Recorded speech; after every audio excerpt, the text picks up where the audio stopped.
Hey there, everybody. It's Dave here, Darren over there, and welcome to another episode of Two Old Bloggers. Vikings fans, imagine this. Joe Burrow, fresh off a reflective presser where he admitted he's questioning if the game is still fun amid the injuries and frustration. Wearing purple and gold in 2026. Is it realistic? Slinging it to Justin Jefferson while instantly making us NFC North favorites? Is it realistic? Come on. Is it realistic? We'll get into that. Plus, we're going to deep dive into the wild trade speculations. After that, the wild trade speculation, spotlight why Brian Flores' gritty defense has been carrying a 5-8 team despite the offensive turnovers nightmare. Break down secondary shifts, Eric Wilson's contract case, and we'll get in and why JJ, as in Justin Jefferson, has to get the ball more. Then Drew Bunting will join us for Inside the Numbers, a full statistical preview of Sunday Night Footballs. Our spoiler-minded Vikings hitting the road to face the desperate 6-6-1 Cowboys squad clinging to their playoff hopes with Dak's explosive offense testing Brian Flores' blitzes and that revamped Dallas D-line hunting J.J. McCarthy. So buckle up, SKOL Nation. This one's packed with hope, hypotheticals, and hard-hitting analysis you won't want to miss. Rock!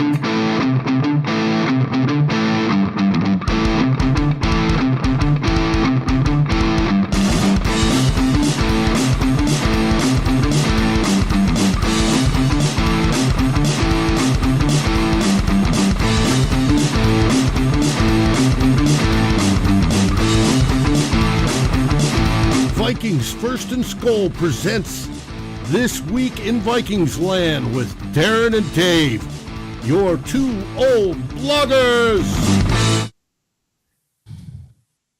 Welcome, welcome, welcome, everybody.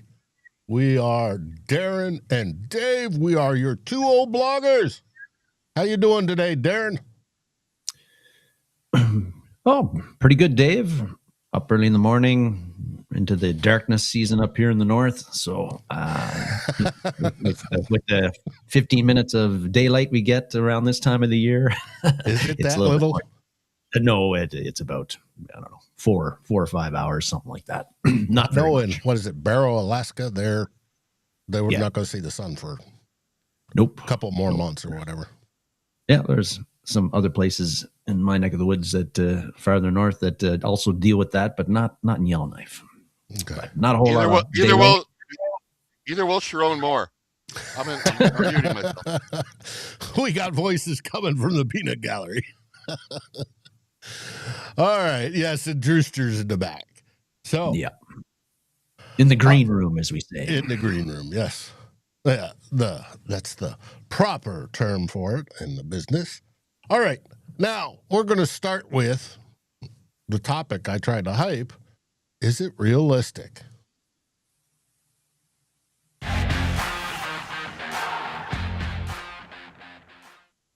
With theme 1.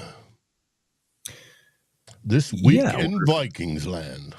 Normally, yes, Dave, we don't start with This Week in Vikings land, but because of, I don't know if people watching today have watched the Joe Burrow presser on Thursday, where Burrow sounded about as enthusiastic about playing in Cincinnati in 2026 as we would be in seeing the Packers win a Super Bowl this year or any year.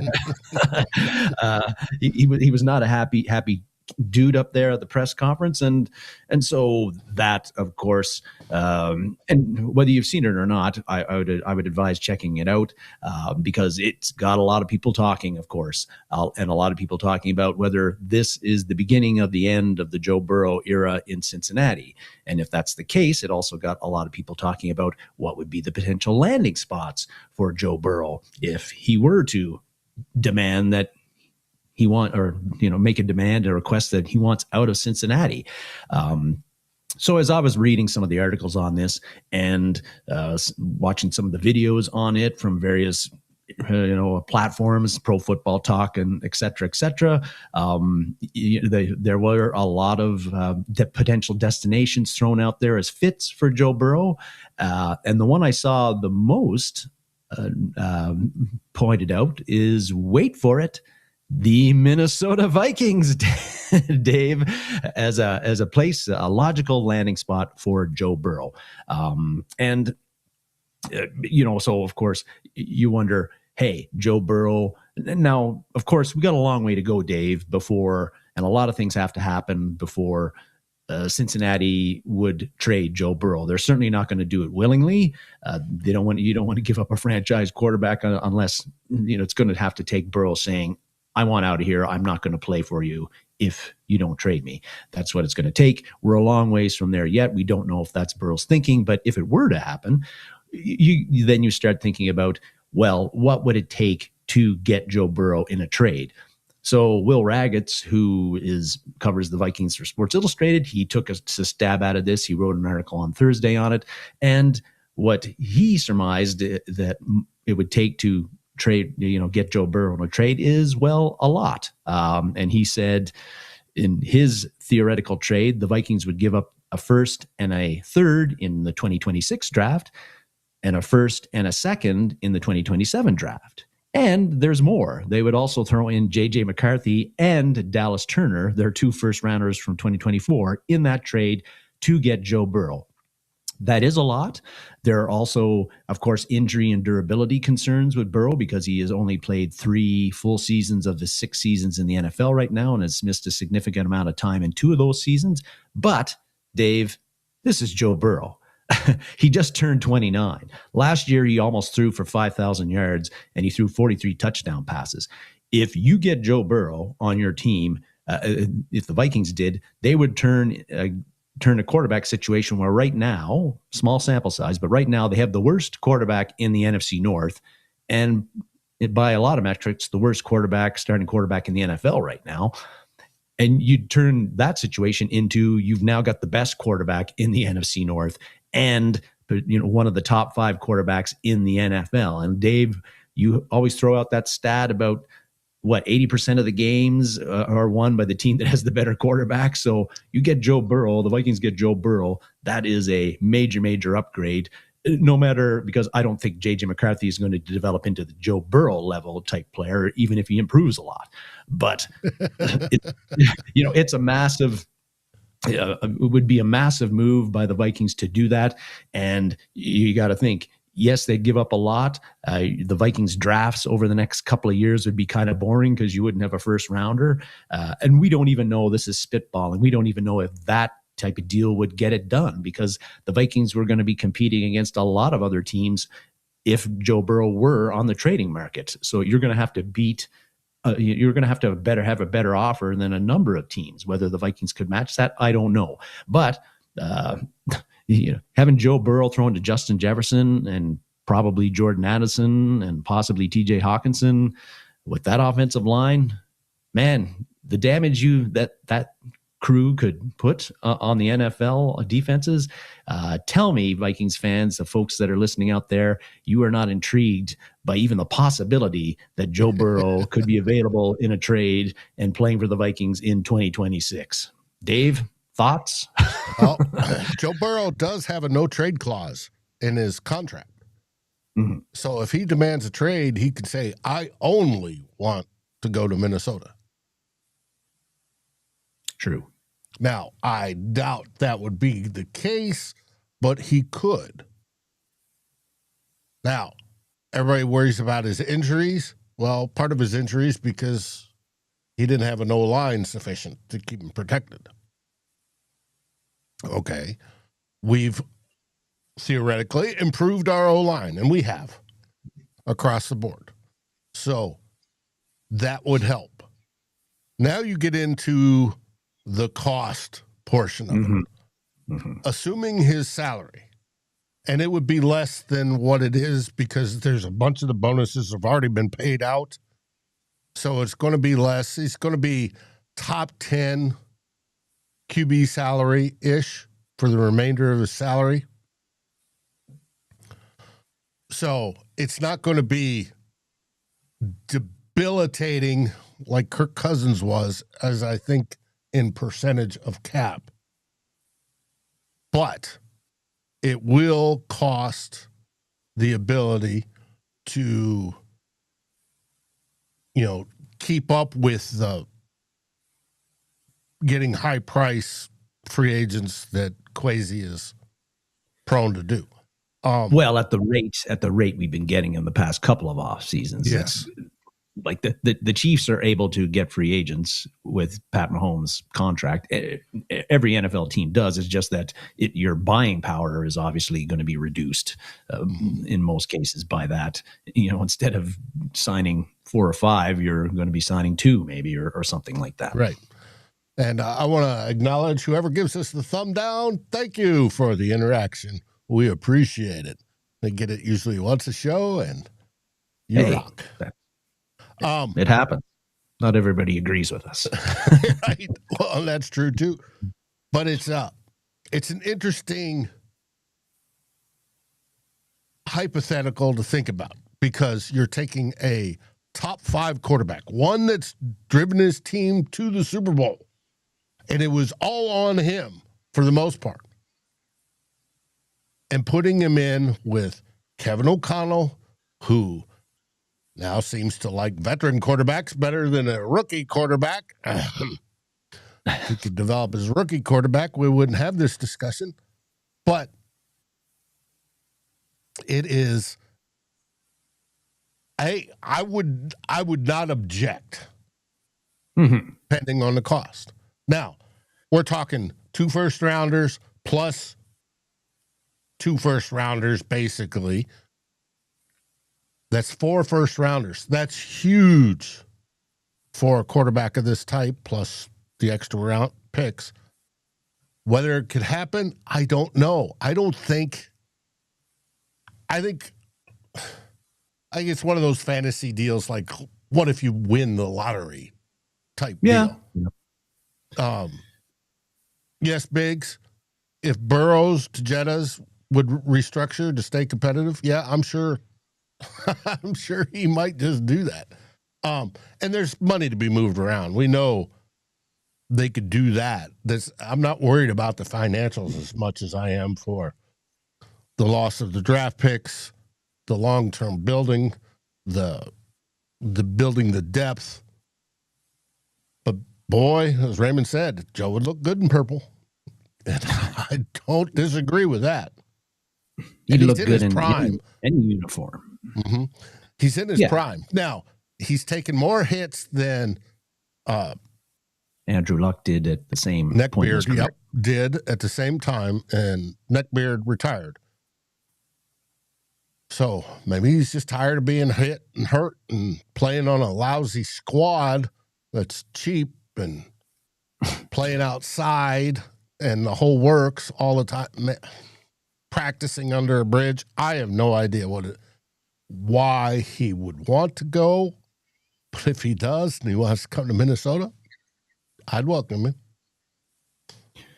The Vikings would have to, if you're Kwesi Adofo-Mensah, you have to, if he's available, you have to make those calls and see what it's going to take to get Burrow in a Vikings uniform. May not happen, but you've got to do your due diligence and see if you can make it happen in a way that doesn't completely hamstring the Vikings drafts in the future years. You don't want to do a Herschel Walker type deal.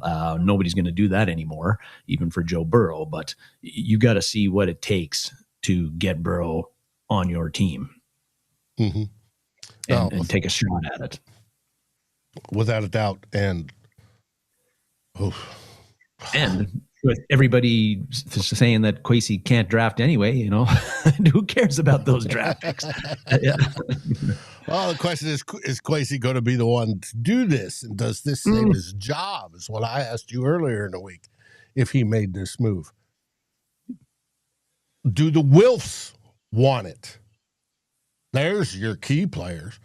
Because if the Wilfs say, oh, yes, we need this, it may be up to them.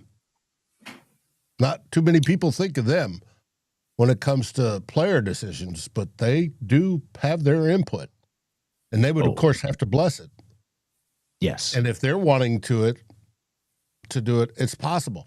But this is just speculation because he was disgruntled and pissed off at his press conference. And his press conference can be found on the Cincinnati Bengals official website under their videos. It's real easy to find, and it doesn't last long. It's less than 5 minutes, and he is not a happy camper whatsoever.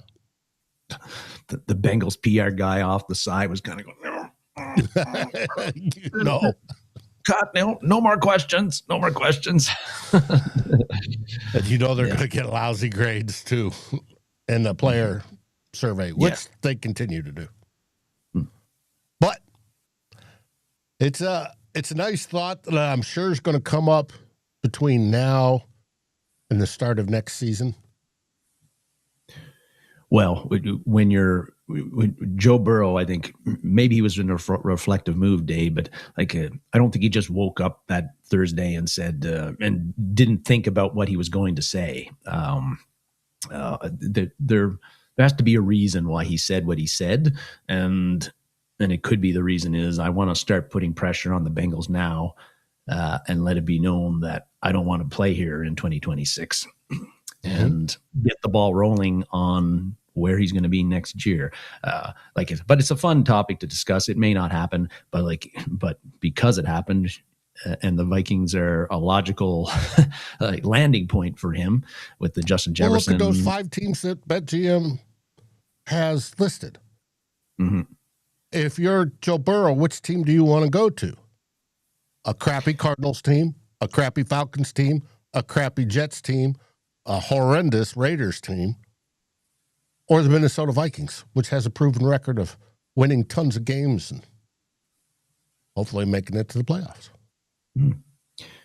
Well, no, Minnesota's not going to win out amongst 3 of those teams in the weather category. Excuse me, but except for on the field performance, they have certainly been the much better franchise of late and throughout.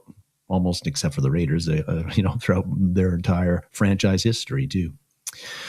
But yeah, anyway, fun topic. We'll see if it goes anywhere in the off season. It's certainly not going to continue to be a talking point amongst Bengals media and NFL media as long as Burrow is still on the Bengals. The questions are going to continue to come at the Bengals about where's Joe Burrow going to be in 2026? Is he going to be in Cincinnati or are you going to trade him? So are you making Joe Burrow happy? Is Joe Burrow happy? Yeah. They're going to get that probably every week now. Yes, they are. I love it. They are. Anyway, so we'll move on to the next topic on This Week in Vikings Land. That one was a fun one, but just Eric Wilson. Want to move on, maybe a less exciting topic for Vikings fans. But last week, if you watched the show, we discussed Eric Wilson, the excellent season he's having with the Vikings and what the Vikings should do about that contract-wise. Well, this week, Kevin Seifert from ESPN threw out an interesting stat about Eric Wilson that illustrates once again the great year that he has had for the Vikings. And this stat will also be used, I'm sure, by his agent come the offseason and free agent time, showing any team that's interested in Wilson all these nice stats, including this one. And the stat that Seifert brought up was that since week 3, which is essentially when Eric Wilson became a full-time starter for the Vikings, since week 3, Eric Wilson has the highest pressure rate amongst qualified players in the NFL. That's a pretty nice stat that's going to catch the attention of a lot of teams, especially ones that are looking to put pressure on the quarterback. And that's just another stat, again, that shows the kind of year that Eric Wilson has had. And it also is going to help him get a substantial raise, I think, from the $1.3 million he's currently making this year on a 1-year deal with the Vikings. Having said that, like I said last week, even though I expect him to get a substantial raise in the offseason from some team, and it's probably going to could be multiple, a 2-year deal or maybe even a 3-year deal, because he turns 32 next September, that team should not be the Minnesota Vikings. I know he's had a great year, but like we talked about last week, I think this is a career year that he's not going to be able to come close to duplicating in 2026 at the age that he's going to be in 2026. But I like Eric Wilson. I always have, and he's having a great year, and I'm happy for him that he is. But I don't want to see him back in the Vikings uniform unless it was at a similar pay scale as he's doing this year, which I don't think he's getting this year, and I don't think that's happening. I doubt it too, but who knows? Who knows? Speaking of Seifert. Yeah, he there was a couple of things he did this week, put out that caught my attention. That the Wilson stat was one. He also put out a video that highlighted where he caught a personnel move that I haven't noticed, but in his video, it has to do with cornerback Isaiah Rodgers. And in Seifert's video, he said that in the last 2 weeks, Rodgers has become more of a part-time player than the full-time guy he's been in the season, and that Brian Flores isn't using him in the base 3-4 defenses now. And in fact, Seifert said that the Vikings have used Jay Ward, who's a safety, at cornerback in their base defense instead of Isaiah Rodgers. I noticed last week, Dave, that and I mentioned it during the game chat we had, that hey, Jay Ward is playing cornerback here at the start of the game against Washington. What's going on there?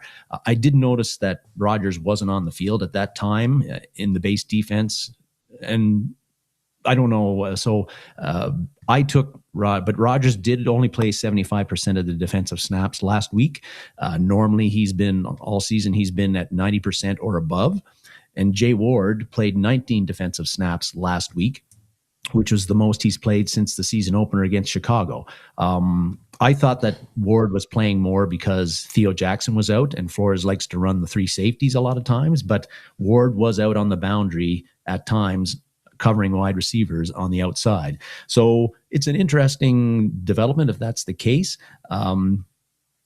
Seifert also said in the video that he theorized that not only the reason that this is made is because Rodgers has really struggled tackling in the open field, and that is 100% correct. I don't know if that's the reason that the move has been made, but it's interesting because Rodgers, the Vikings signed him this offseason. It was an $11 million deal, $8 million guaranteed, but only 2 years. And he had the one monster game against the Bengals, and otherwise he'd just been kind of okay in coverage and terrible tackling, in my opinion. Terrible. Like he has very little interest in tackling, and he's not a big guy. So Seifert was theorizing that he's wondering, like, if this move actually, what that signals for Rodgers in 2026. Is he part of the Vikings, going to be part of the Vikings defense in 2026? And that's a good question. If the Vikings were to cut him in the offseason, it's a $4 million roughly dead cap hit, which teams don't like to dead cap hits, but that's pretty manageable number compared to a lot of players. So I think they could absorb that. But the bigger question is who would replace Rodgers in the Vikings defense at cornerback in 2026, because they don't have any young depth that would be able to replace Rodgers if they moved on from him. Dwight McLaughlin doesn't seem to be it. And I don't think Jay Ward is a full-time corner in the NFL. he wasn't a full-time corner at LSU. They moved him to safety. There's a reason for that. And their Vikings number 3 cornerback right now is Fabian Moreau, who is a veteran who will turn 32. He'll be 32 next year. So I don't think he's in your long-term future. So if the Vikings move on from Rodgers, they got to find somebody younger, better to replace him. And I don't know who that is going to be at this point in time. But the demotion, if you were, from a full-time player to a part-time player, if that continues to be the case for the remaining 4 games, does raise a question about what Rodgers' role will be with the Vikings in 2026, or if he'll even have one. Hey, you're right. Why hasn't he continued his hot streak at the beginning? Why isn't he improving? That's all great questions. So, one of Do those. we need a corner whisperer? Yeah, indeed. Final topic on this week in Vikings is just Justin Jefferson. We brought this up a couple of weeks ago, but last week, stat line, 2 catches, 11 receiving yards. He was only targeted 4 times. That came off the week before, Dave, where he caught 2 passes for 4 yards. And what's the Vikings won easily against Washington, and that was great. And so, but as I was reading the stories and a bit of the conversation after that game, some people were bringing up Justin Jefferson's plunging stat lines in that game, and this is something that has been consistent throughout the whole time that J.J. McCarthy has been the starter for the Vikings at quarterback. The most catches that Justin Jefferson has had with McCarthy as the starting quarterback is 6. The most receiving yards Justin Jefferson has had with McCarthy as the starting quarterback has been 81. That was in week 2 against the Atlanta Falcons. So in that discourse about Justin Jefferson and his lack of production, there was some comments where some folks were saying, we shouldn't get too fixated on what Justin Jefferson's stat lines are game to game. If the Vikings win, that's what matters, because it's the Minnesota Vikings, not the Justin Jefferson Vikings. And I agree with that. If the Vikings win, no matter what Justin Jefferson's stats are, that's a good thing. But I would argue that you can't continue to, particularly with the offense being as terrible as it's been, one of the ways they're going to get to improve that and have an NFL offense that is an asset and not a deficit is you got to find a way to get Justin Jefferson and use him. Kevin O'Connell and J.J. McCarthy have to find a way to get him the ball like he used to get the ball from 2020 to 2024 in this team, because I don't think you can have $140 million decoy on the field, Dave. Your offense is going to be much harder to defend and much more dangerous and score more points and be more successful if you're getting Justin Jefferson the ball on a regular basis. So if they can't do that, that's going to be a huge problem for this Vikings offense in 2026. So they got to figure it out. Get Justin Jefferson the friggin' ball, because it makes your offense better. It just does. It does, but you don't want to put in some sort of Randy ratio. No, I'm not advocating that. Like, you don't want to, like you said, if you force it, then teams can roll their coverages and do things to create turnovers and bog your offense down. But there's got to be a way, and we see it on the replays and then the tape. When you watch the all 22 tape, Justin Jefferson is open. But Raymond says Joe can get JJ the ball. Yes, he can. Yes, he can. He's proven that before. Yes. Yeah. But it's a huge problem for this Vikings offense, and one of the reasons why they have had trouble moving the ball is because they can't get the ball into the hands of their top offensive player. Any team would have trouble moving the ball if they cannot do that. And the Vikings have not been able to do that with J.J. McCarthy as the starting quarterback. It was much better with Carson Wentz, but you don't want Wentz as your starter either. But if J.J. McCarthy is going to be the starter here, he's got to find a way to have a connection with Justin Jefferson and get him the ball. Well, does pure progressions interfere with it? Well, a lot of discussion about that pure progression system this week in the Viking sphere, Dave. Arguments about for and against. I don't know enough about the X's and O's of football to say whether that's an issue or not. I think the issue is just that JJ McCarthy is inexperienced and he's not throwing the ball with anticipation, and he's not throwing the ball into spots with anticipation like a really good NFL quarterback would do. And so he's not throwing the ball in spaces that can beat the coverages that teams are putting on Justin Jefferson during the games. Mm-hmm. And I think he's waiting for Justin Jefferson to come wide open somewhere. And that's probably not happening that much because NFL defenses have come up with ways to doubled and tripled him. Where you've got to throw the ball with anticipation and put it in the spot where Justin Jefferson is going to be before he is actually there. Mm-hmm. And beat the defense to the spot, even if Justin Jefferson isn't there right now and it doesn't appear that he's open, but he does get open all the time. He's just, the quarterback is not, either doesn't have time or doesn't see him or doesn't think that he's open. And thus he's not getting the ball, or when he is throwing in the ball, it's way too high or too low or. Well, I think it's a combination of both, whether it's the pure progression where he's looking for, he's scanning, he's doing his reads in sequence, and if at the time the player isn't open, he's moving on to the next read. And if JJ has been open, he's missing the throws. I think it's a combination of both, rather than just pure progression or his throws. But we'll see. This weekend will be another opportunity to see if McCarthy and Justin Jefferson can establish Dallas a little bit of secondary is horrid. So Washington's isn't very good either. True.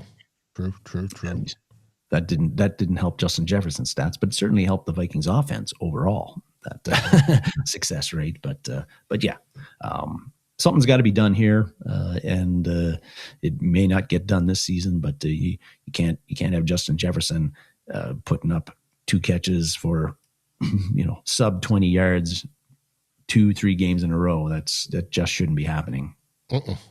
No, it shouldn't. All right, that ends theme 1, and now we're on to theme 2.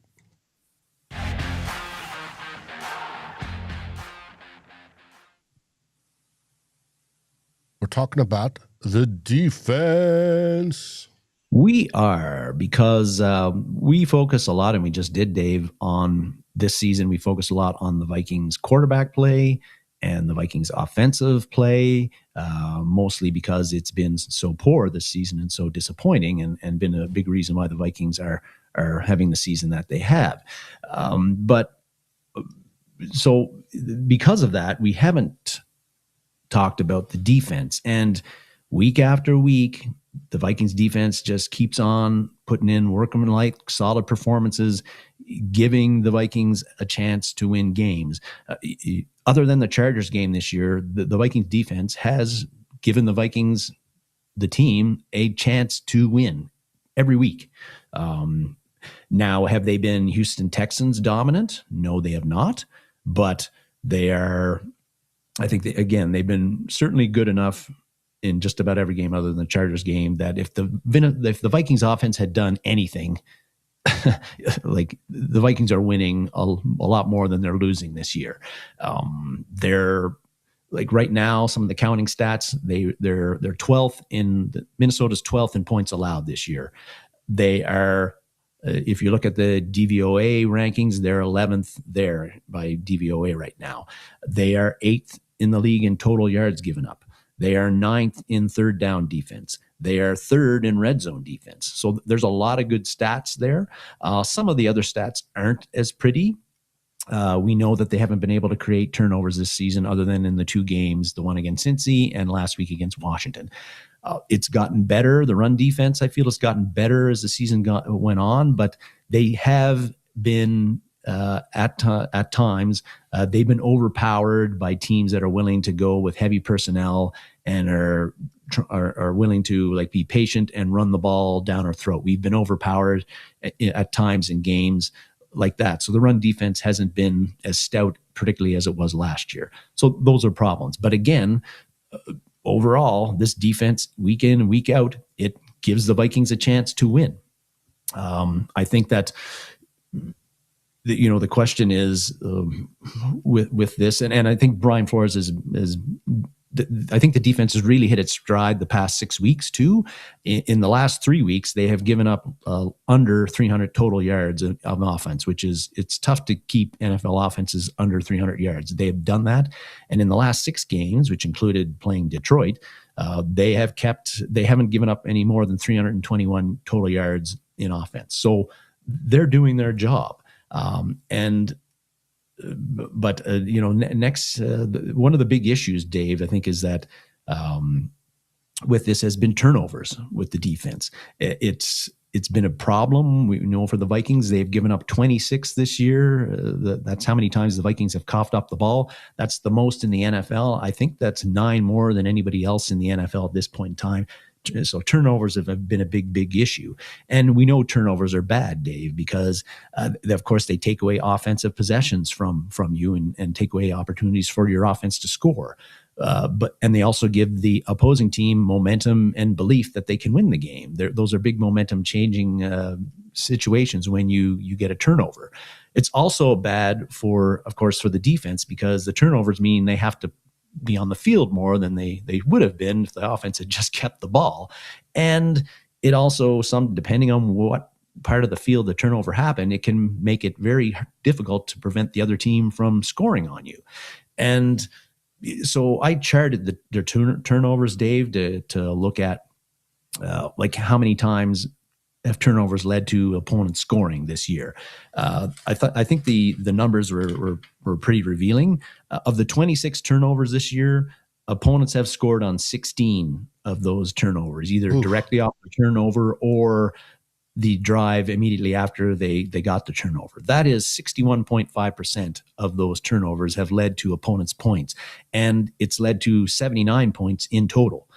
Keep in mind, the Vikings have allowed 281 points this year in total. So turnovers, that's like 28% of the points that the Vikings have allowed this year have come either on a turnover or off of turnovers.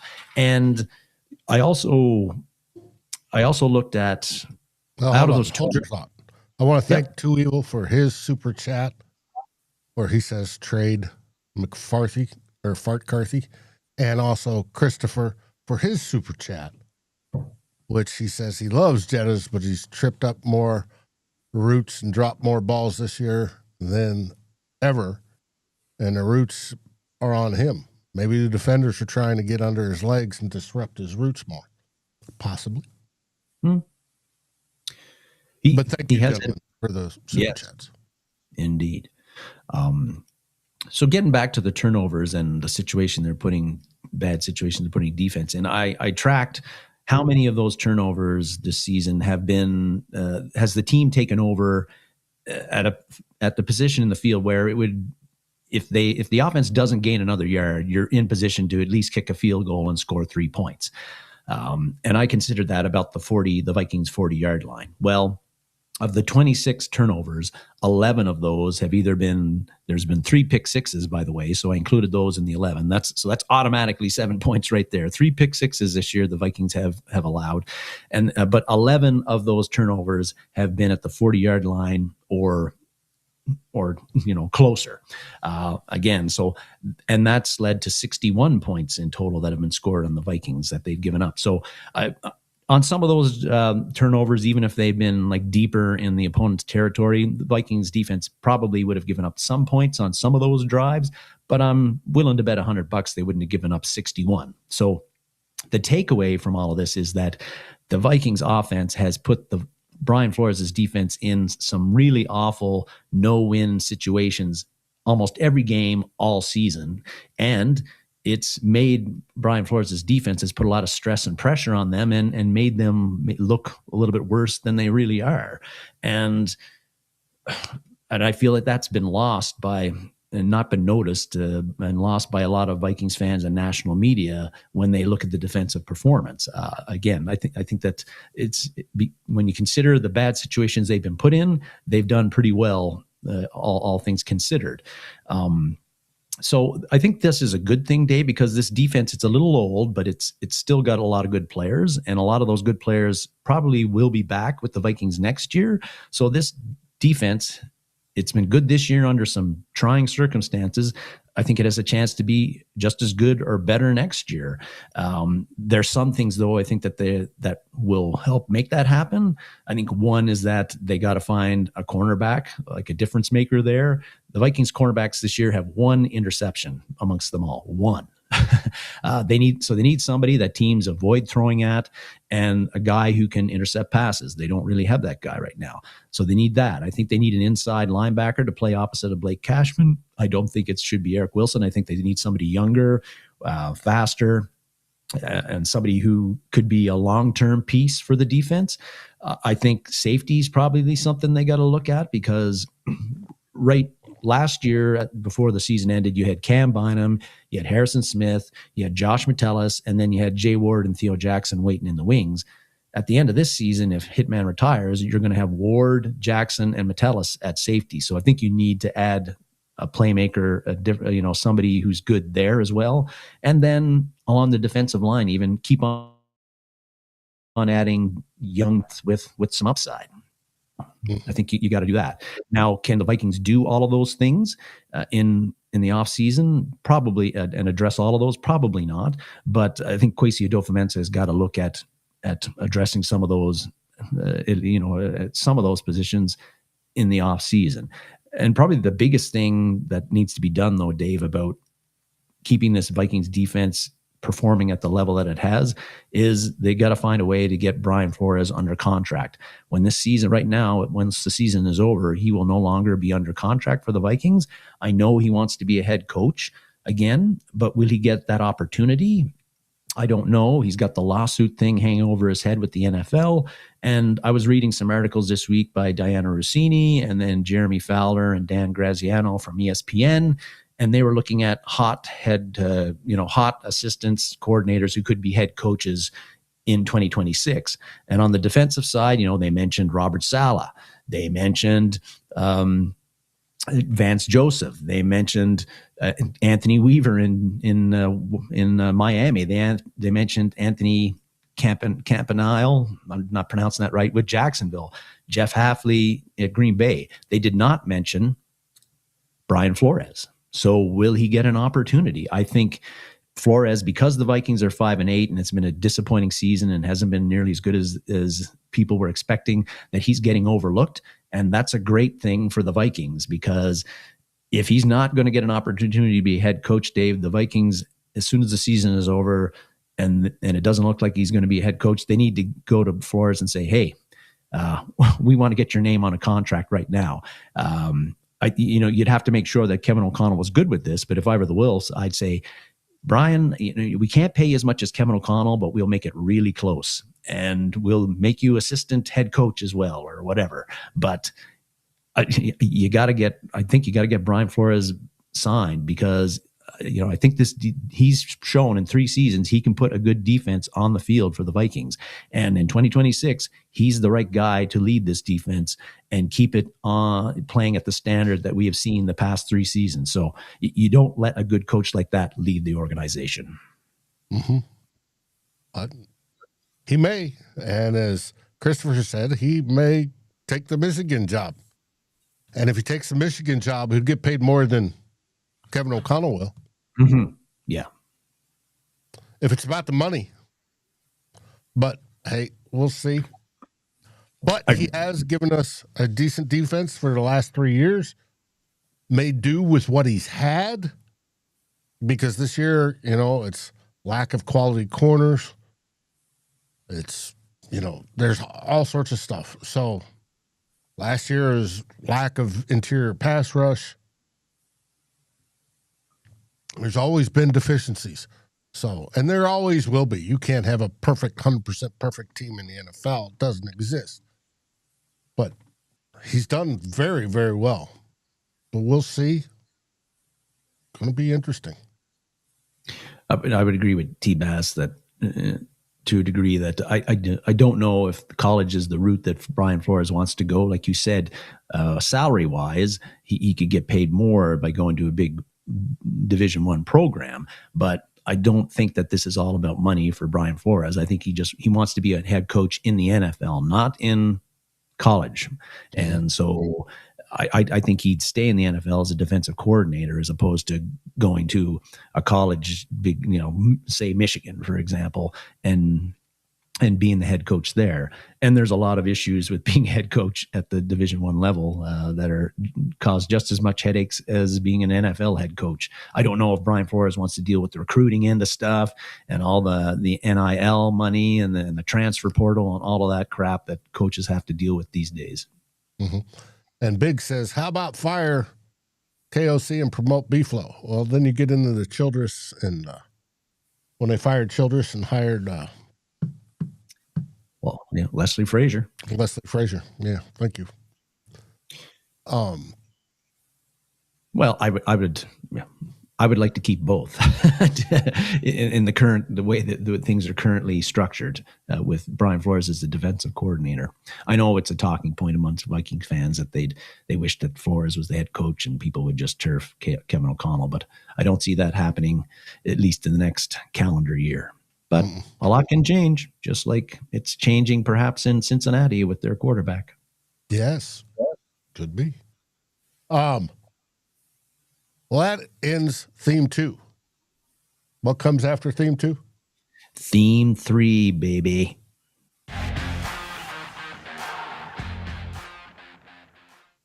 We've got a late game. And who's here to talk about it? But the Drewster. There we go. What? I got to send you a new bass line. That one's too twangy. Sucks. I told you, just send me one. I'm going to send you one that I made Jaco Pastorius style. I'll send you a bass line. Okay. There's the helmet for the week. Hello, everybody. It's Drewster time to preview this game. Great show so far. Great themes. Great info. Big Rail. Raymond. The great Norsefius is here. Too Evil. Who else we got? T-Bass is in there. I'm getting to know all these names now because they're the best. They have the best comments of any show that I'm on. And since I'm only on this show, it's pretty limited. I did a little extra homework this week before we get to the preview. By the way, we're doing the score thing at the end for you guys because people are complaining we don't have the trivia at the end. So I want to give the people what they want, like the Kinks. I did extra work and figured out the Vikings playoffs thing. Okay. Just to clear the air for everybody so everybody knows. Here's it is in a very, very tight sounding thing here. Very quick.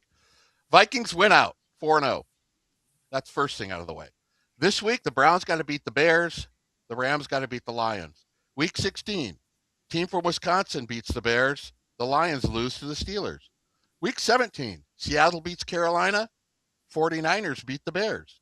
And the final regular season week, the Lions beat the Bears. Also, Jimmy Hoffa has to be found.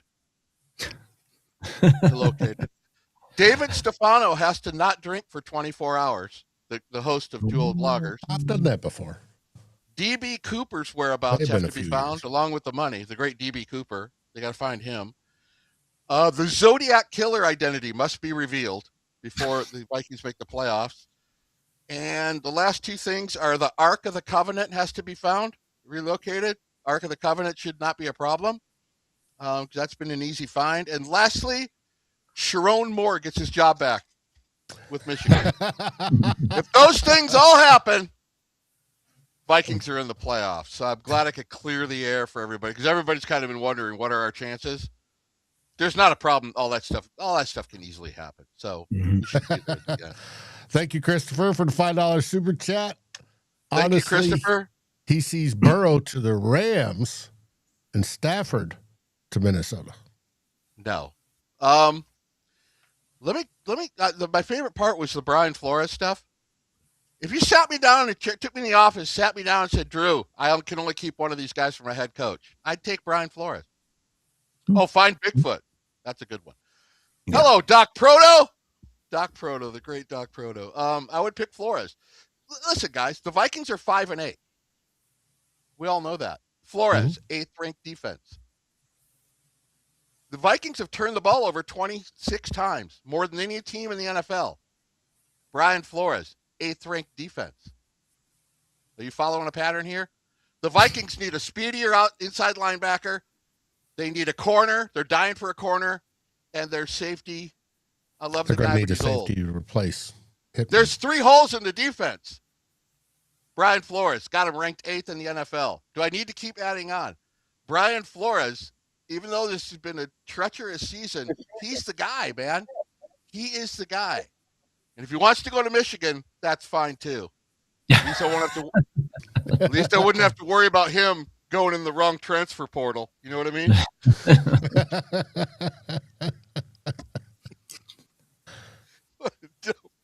Okay, Dallas leads the all-time series 19-15. Them boys have won 4 or 5, the last 4 or 5, but the Vikings did beat Dallas in Dallas. They beat Dallas 28-24 in 2019. 2 storied NFL franchises. They've had some epic battles through the years, and one from 50 years ago this year still bothers me. We're not going to talk about the details, but it still bothers me. It still bothers me. I can't watch a highlight. I can't see it. I'll be talking about it next week. Oh. Dallas is currently in second place. See, I'm already mad about it. I'm mad now. Dallas is in second place, chasing the Eagles. There's a 2-person race over there. Eagles play the Raiders Sunday, so Dallas is going to probably be chasing them from another game. And the Eagles get the Commanders 2 more times. So Dallas has got a lot of work to do to win, but the pressure's on them to win this game. And, I don't know what you're going to think of my preview. I don't give us much of a chance to win this game, but I didn't give us much of a chance to win in Detroit, Darren. And they figured out a way to win in Detroit. So, correct. Let's get to the inside the numbers on this thing. All my research, position to position, looking at the stats and the offense and the defense and the turnovers. This game comes down to the Vikings defense, which is ranked what? 8th. Like I said before, Brian Flores is higher if it got some turnovers. Make that guy the head coach. Dallas, NFL's #1 offense at 395 yards a game. Average. I mean, come on. They've had 400 plus yards the last 3 weeks and a high 300 the week before that. It's a matter of the Vikings can slow them down. This game has fast implosion written all over it. If the Vikings start turning it over, if Dallas starts churning it, Dallas is a well-balanced team. You watch their tape, Javonte Williams, very good running back. He's a very good running back, kind of underrated. He's already got 1,000 yards and 9 touchdowns. They like to stick to the run, opens up the pass. We know their wide receivers are deadly on the outside, and the quarterback is experienced. The Vikings got to some way. By the way, we're talking about Brian Flores keeping him in the game this week. The defense has to win the game this week. You know what? Brian Flores, since he got off the plane to take this job, has been winning games for KOC. KOC has won 39 games in this league. O'Connell's won 39 games as a head coach. I'm going to go out right now and say 20 of those were because of Brian Flores. Half of his wins are because of Brian Flores. And I feel confident saying that. The 3-0 win against the Raiders. There's been a bunch of times Flores has saved his ass. And if I'm Brian Flores, I'm angry at this point. I'm angry. He's probably, you know what I mean? He's got to be pissed off about it, Stefano. He has to. Yeah, but what do they say when it's a team game and it takes both sides or all 3 aspects of football? If you're not noticing that the Vikings defense carries them, you're not watching the games very closely. Because even when they're losses, I mean, they had a bad Chargers game. A bunch of these losses, they've held the team to enough points for the Vikings to win. Mm-hmm. They can't get it done offensively. KOC has been – Brian Flores has he's the reason they've won since he's been here overall. I mean, KOC is the head coach. He gets the credit, but Brian Flores is the reason they've won a bunch of games. So he's got to be thinking, I'm done with this shit. But we'll see. I don't want to get too far off on a tangent with that. That's basically where the game's going to be won or lost. Can the Vikings keep it close? Dallas is notoriously a slow starter. Not that the Vikings are a fast starter, but that might help into the psyche of the Vikings if they can keep this thing close in the first half, Darren, carry it into the third, keep within striking distance. This game's about keeping within striking distance because Dallas, Jesus, dude, you look at their offense, they're number one passing offense, and what is their rushing? What's their rushing offense? Where are they at in rushing? I got that written down somewhere. I can't find it right now. Well, basically, they do pretty much everything well on offense. They're third in the league in points scored. I think the Vikings have to go into this game with the same 16th in rushing and first in passing. So the Vikings have to go into this with the same game plan offensively, I think, as they had last week, Dave. The 13 personnel. Where's the beeping coming from? It's not on my end. I don't think. I can't hear anything. I keep hearing. Oh, it's my smoke alarm. The house is on fire, but this is more important. Beep. I don't hear beeping. Okay. Same game plan. Try to get 8 yards on first down running the football. 162 on the ground. I don't know if they're going to be able to do that this week, but they're going to give it a go. Dallas, like I said, you want their offense off the field. If the Vikings turn over the ball one time, they'll lose. They can have no turnovers. If they even one, they can't even have one. Dallas has the most first downs in the league offensively. They know what they're doing offensively. And the Vikings defense, I have faith in the defense, but if you start going McCarthy 3 and out, McCarthy 3 and out, McCarthy 3 and out, by the fourth quarter, Dallas is going to have 50 points because the defense can't stay on the field as much as they can. Another thing Flores is probably mad about. Run some offense. Drew's mom was backing. Oh, that's bad. Who was that? Norsefius. Oh, the great Norsefius. Oh, if you only knew my mother. She dated Neil Diamond.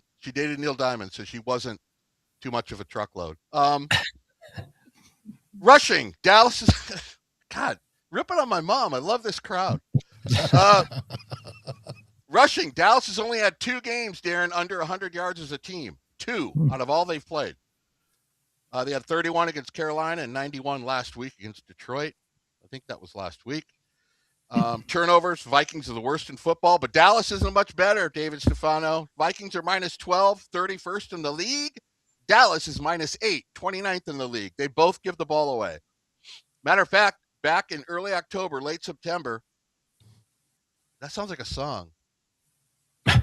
Maggie May, late September, early October. Okay.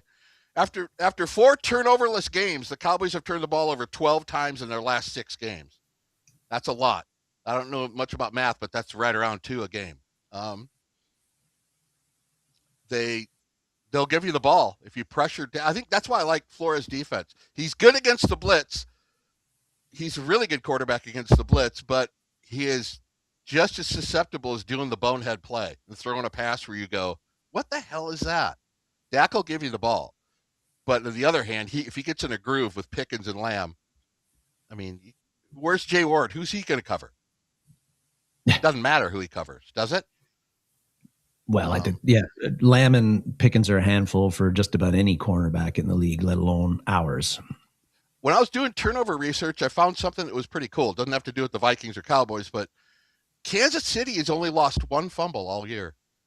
That's just an amazing stat. When you think about football team that's played 14 games or whatever, 13 games, 1 fumble, lost? I wish that was us. So it basically comes down to stopping the Cowboys' passing attack. Can you stop them? Lamb, Pickens, Ferguson, that's about among the top 3s you're going to find in the league. Brian Flores, once again, spin his magic. Can J.J. McCarthy convert some third downs? They're going to have to be around 65% third down conversions, which they've only done 1 time last week. I believe they were 6 for 11 or something. They can't be 3 and out. They can't even be 5 and out. They have to stay on the field and somehow make the time of possession somewhere around 30 minutes each. I don't know if that's possible with Dallas, but if McCarthy can't get some first downs, this game's over. There's so many things that have to go right for the Vikings. That's why it's hard to select them in this game, because Dallas's pass defense sucks balls. They're terrible. But on the other hand, look at our look at our pass offense. It's like last in the league. So Dallas that doesn't balance out well for us. I mean, sure, it would work if we had a Joe Burrow, I guess, but we don't. And you know what? You guys mentioned it's not the Justin Jefferson Vikings. That's technically true, but these stars these days, they carry weight. They do. They have their say is listened to. Justin Jefferson goes in there at the end of the season and says, you want to do something and try to get Joe Burrow, that might make it so I don't hate it here. I don't know. Very experienced quarterback against J.J. McCarthy. That's a tough balance right there. Vikings got to win the third down conversion. They have to have 65%. Vikings have to win the turnover battle. Vikings have to have the penalty battle. Luckily, we got a crew coming in here who calls very limited penalties this week. Mr. Scott Novak, I think that's his name. That is Scott Novak. His name. Scott Novak. Pretty low amount of flags. Out of the 16 crews, he's 13th. His crew throws. They don't throw a lot of flags, but that's good knowledge. Look at this, Drew. Oh. Wow, that is really well done. That's some homework on your part. That's really well done. What's interesting about Novak is he calls more penalties against the home team than any other ref. And I think he's the only crew that does that. Everybody else averages 2 to 3 penalties for the home team, which is the home cooking. But I don't think you're right. He's the only. So maybe that comes into play a little bit. 14 against flags the spread. A game. No, but yes, he calls more against the home team than any other crew. Right. And we need less penalties this week. Like I said, you could add on to the Vikings got to rush for a certain amount. They had no turnovers. They got to play probably even better than they did last week. The Vikings against an offensive team like this. I mean, Dallas will give up the yards, but you got to keep up with them, Darren Campbell. Mm-hmm. You got to keep up with them some way. But I'm really banking on Flores this week to get it done, like he has for the whole time he's been here. Save my ass, Flores. Key one: B-Flow versus Dem Boys. We just got done talking about it. When you factor in the Vikings still developing offense, the game really comes down to Flores and the Vikings defense basically stopping Dallas. That's what I have mostly in my notes. Minnesota has to figure out a way to keep it within striking distance. They have to, like I said to Darren pregame, I wouldn't mind seeing the Vikings' first offensive play be a shot down the field. Whether it's incomplete, might be intercepted, might be complete. What you're showing Dallas is we're going to stretch the field. We're at least going to try. So you're doing it more for show than anything else because they figure they're going to be crept up with their safeties. They are thinking J.J. McCarthy isn't going to throw the ball much past 20 yards. That would be my first play. And it would be to Jefferson. And if you hit on it, you're already out to an upset start. That would be my first play of the game, just to show them that you are willing to throw it deep. But they don't listen to me. So can they slow down the number one passing offense? The previous 4 games, the Vikings offense this is the Vikings offense. It only put up 43 points before the 31 last week, which is crazy. The 4 games before that, we had 43 total points. That is embarrassing. That was our second highest point total of the season. Besides the Cincy game, it was 48. Actually 34 because we had 2 defensive touchdowns in that game. So good output last week. Here's a pretty good tasty tidbit. Dallas, it's not a good for us, but Dallas has scored 30 points in half their games. You got to be ready for them to put points in them. You have to be able to match them down the field somehow. The offense is going to have to do it for the Vikings. KOC is going to have to call the game of his season this week. They've scored 30 points in 7 games. Dallas has scored 40 points twice, week 2 and week 4. So the Vikings defense will be facing a big test, but Brian Flores, number 8 in the league, 5-8 team with the 8th ranked defense, head coach, key 2, David Stefano, key 2. You got to embrace the suck, embrace the spoiler role.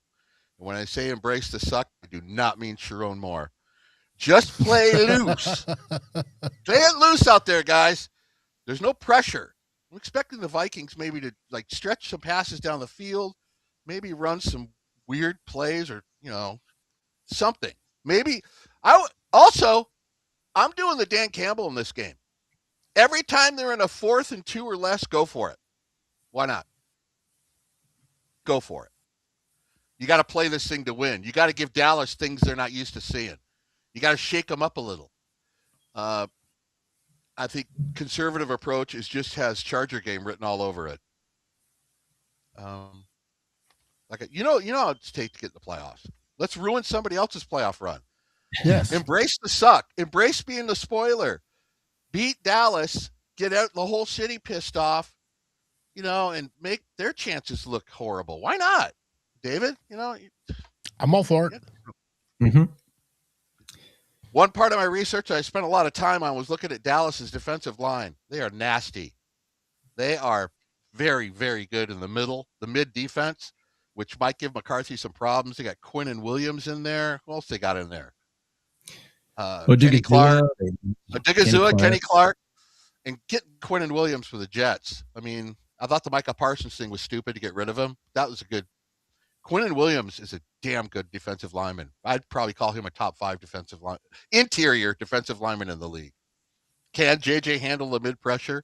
Can the interior offensive line handle those guys? Because if they start disrupting shit, we're in big trouble. Big trouble, guys. What else we got? We're talking about the run game. Javonte Williams. Everybody's wild about, hey, Eberflus has gone to a 5-man front. Mm-hmm. What do you think J.J. McCarthy practices against every week? That's true. That's true. And I think 8-man fronts. This is 11-man fronts. This is not the game to be in 2nd and 12, 3rd and 14 in, too. They have to develop some kind of, we talk about the money down being 3rd down. In a game like this, the money down is probably 1st down. Like they did last week. You can get a couple easy passes and get 8 yards. That's not so bad because Dallas, Pickens is on the sidelines, Lamb's on the sidelines. That's where you want those guys. Like I said, the play calling has to be more aggressive. You can't be conservative. They're going to have to do some things they're not used to. But if you get in 3rd and 12 against the Cowboys with an inexperienced McCarthy, there goes your 3rd down. 3rd down conversions, I don't know how they're going to get to 65%, but they cannot be 2 for 18 on 3rd down. You can't. The game's over.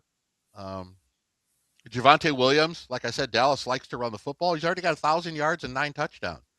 I got that guy in like the 12th round of my fantasy team. That's when I drafted him. It was crazy what kind of season he's had. Nobody wanted that guy. And I took him because, he's helped me get to the championship.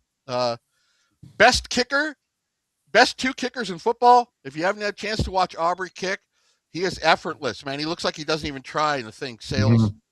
60 and plus Riker. Yards. You want my spicy hot take right now? Yes. You want me to spice it up right now? Sure. This will be the first game in NFL history where both kickers have a 60-plus yard field goal this week.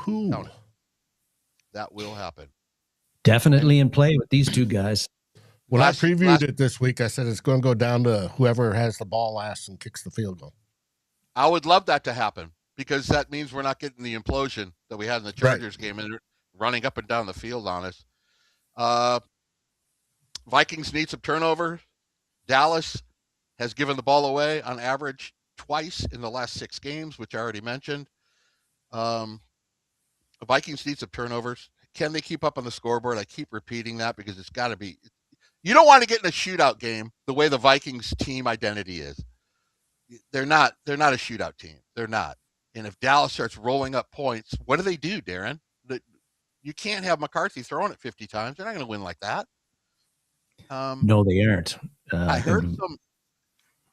heard some other podcasts talking about the Vikings need to change their game plan. No, they don't.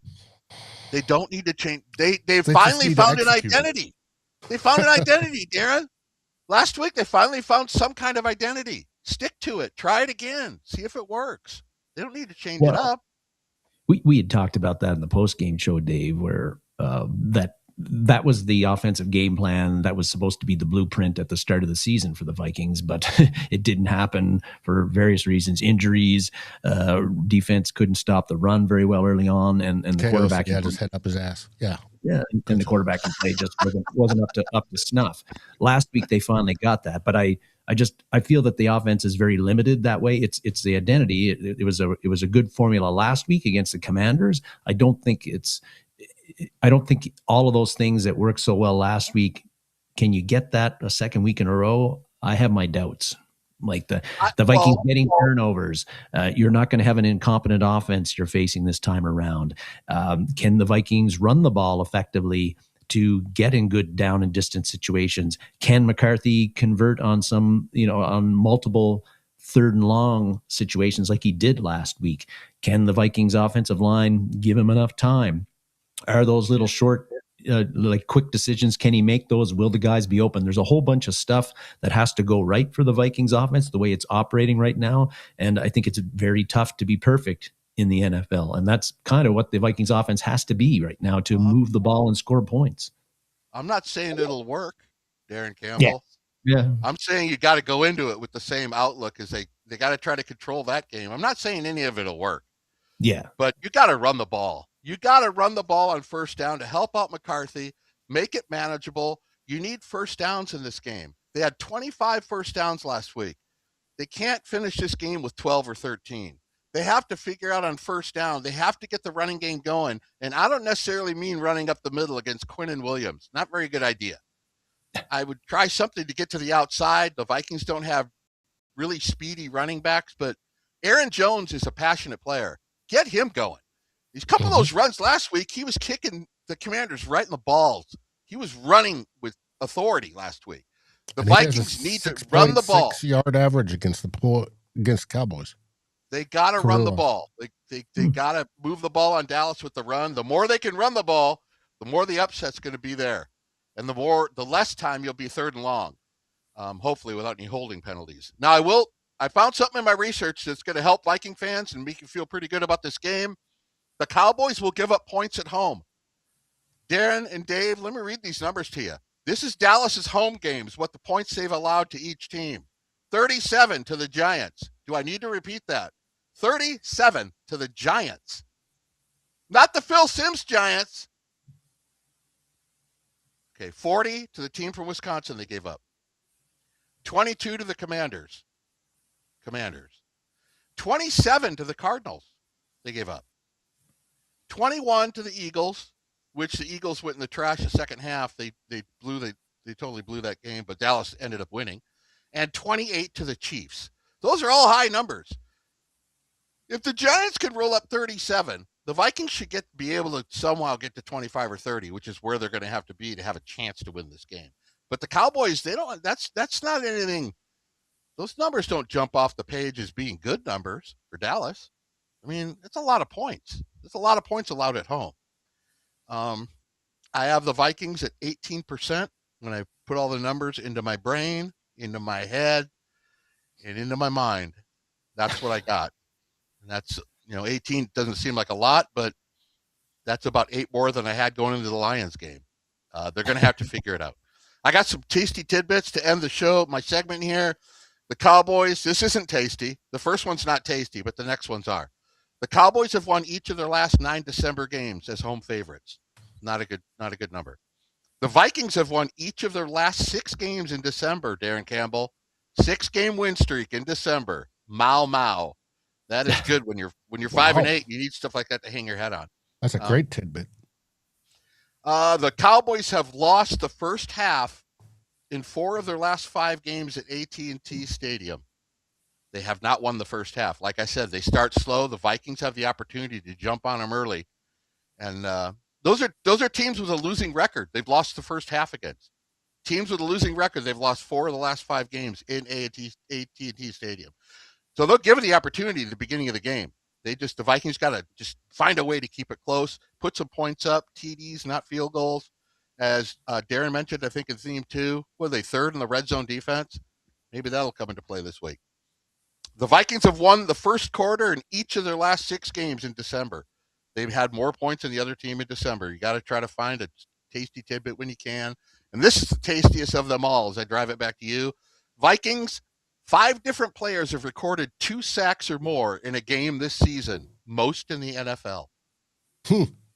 They lead that. Wow. 5 different players. 5 different players have had multi-sack games. No other team in the league has had that.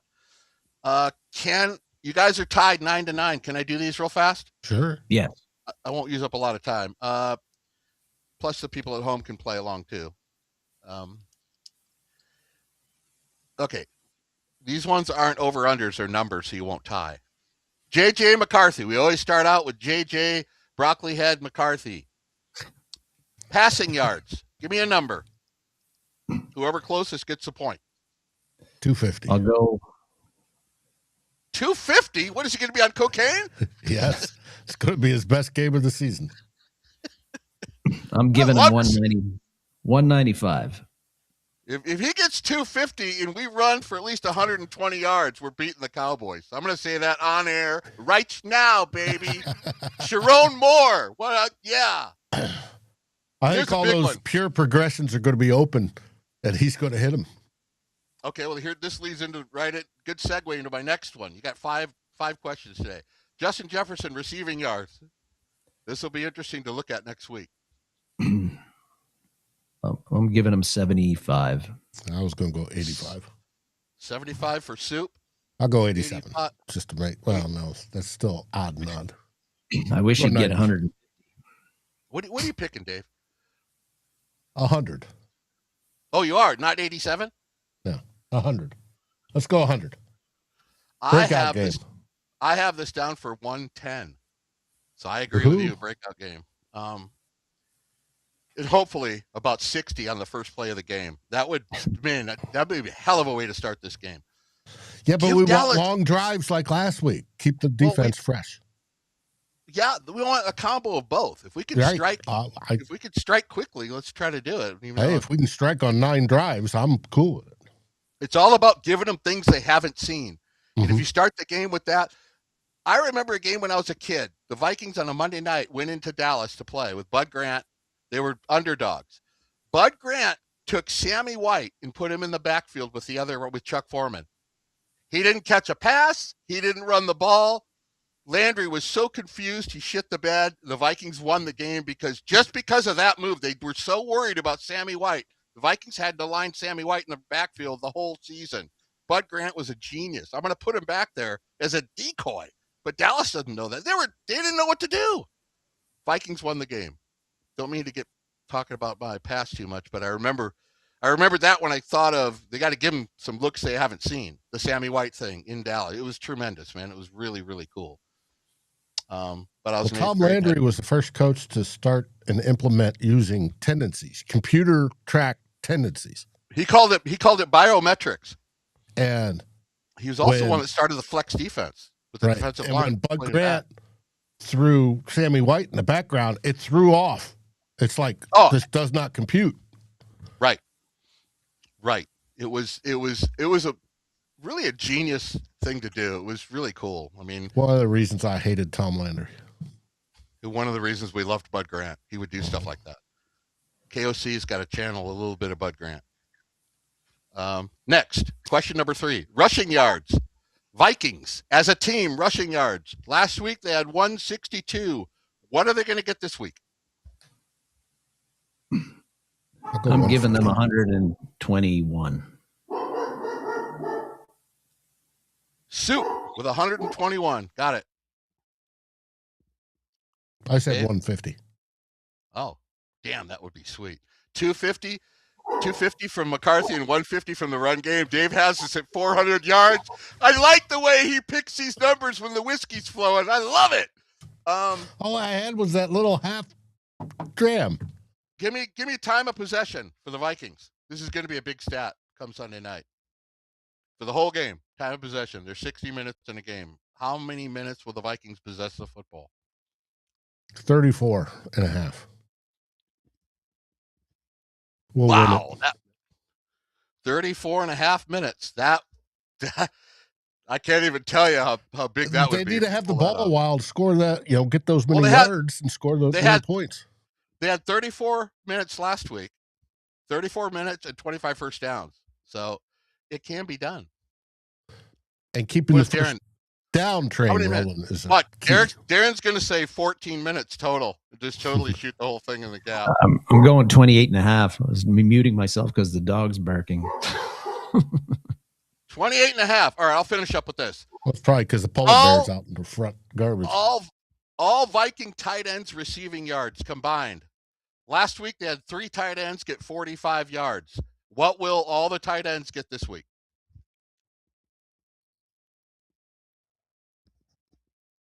38. 30? 38. Oh. I'm going 50. DC has 50. Dave has 38. That completes my survey for the day. Like I said, you guys are both 9-9 in the score from the past week. So you're in a dead heat. We got 4 weeks to go. I'll make sure I do these every week, and then we'll see who wins the big prize at the end. I like that everybody's participating in the comments too. Yeah, I do too. It's cool. I decided instead of a bottle of whiskey, you get a free weekend trip to Michigan to meet with the interns. That's going to be my prize I'm giving out. I bet you everybody plays now. But it's 9-9. You guys have been pretty straight up on the score the whole way. But that's all I got for my preview. I hope people didn't get too bored with it. I didn't get much for our chances, guys. But what do the Vikings have to lose? I would love to see them screw Dallas' season up. I would love it. There's so many things that have to happen on the good side, Darren. It makes it, when you have like 6 or 7 items that you list off that they have to be good in, the Vikings haven't done that this season a lot. I mean, how else am I supposed to look at this game? How am I supposed to look at it? Well, we don't want to make the Cowboys like they're some world beater juggernaut. They're a 500 team, but sometimes matchups matter. Last week was a real good matchup for the Vikings offensively and defensively. This time around, offensively, a very tough matchup. Brian Flores and his defense, they got their work cut out for them in this one. Mm-hmm. And yeah, I did. If you've looked at how the Vikings offense has operated all year, whether it's Wentz in there or McCarthy, hard to believe that they can win like a shootout, like you said, Drew. I don't think that's happening. So it's got to be, the game's got to be somewhere, you think, in the low 20s scoring wise for the Vikings to win this one, I think. And that's been tough. It's been tough to keep the Cowboys offense in the low 20s this year. I just don't want it to go sideways like that Chargers game.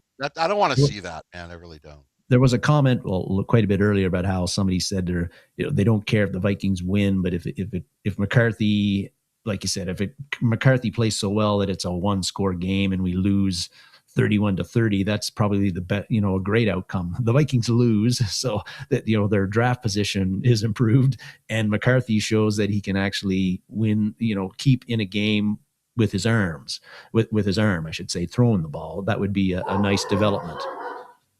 Oh, the last stat I found, I looked this up during the show. My mother only weighed 140 pounds. That's the most she ever weighed. So I wanted to get that cleared up for the mom comment earlier. My mom was never a tub. She's no longer with us, but she was a fantastic lady. For those that care about the uniform, and I'd love to find an accurate tracker, and I just may have.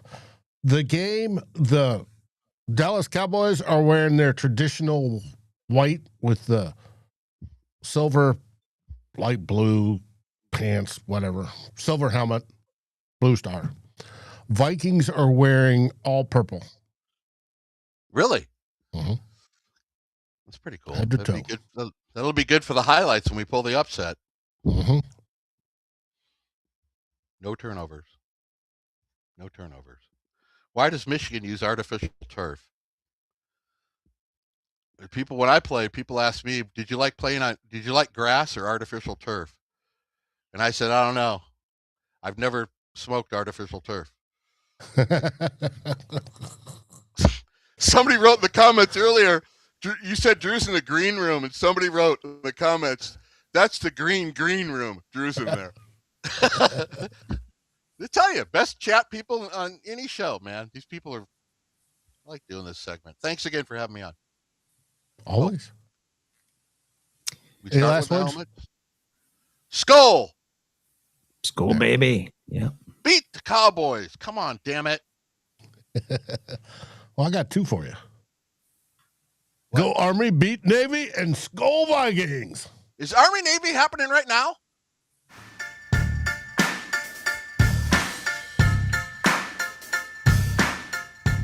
Like, subscribe, and ring the bell. And rate us on your favorite podcast aggregator. Darren and Dave, thank you for watching this episode of Two Old Bloggers. We look forward to seeing you on every show on the new Vikings First and SKOL. You can find our podcasts as part of the Fans First Sports Network. Sports takes for the fan, from the fan. SKOL, everybody!